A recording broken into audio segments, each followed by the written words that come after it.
Yo vengo de una empresa que desafortunadamente fue cerrada por tema del COVID. Cuando yo me vi despedida en esa química, yo estaba embarazada de 8 meses.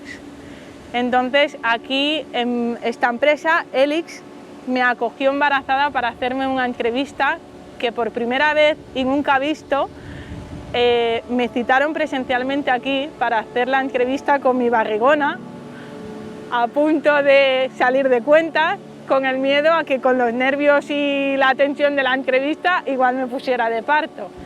Entonces, cuando me llamaron para la siguiente fase, mi niña ya había nacido y entonces se comprometieron a llamarme luego de mi maternidad, y entonces estoy muy agradecida porque efectivamente aquí mi jefe de planta se acordó de mí y entonces me llamó y me dio la oportunidad de poder estar aquí siendo la primera mujer operadora.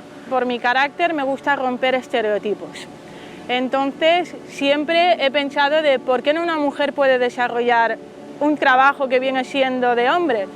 Yo tengo mi padre y mi hermano dedicados a este sector.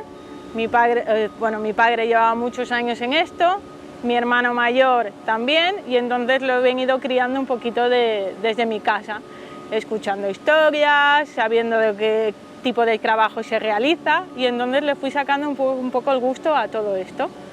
Para mí son muchas cosas. Primero, que te sientes realizada con el puesto de trabajo. Luego es orgullo y satisfacción personal.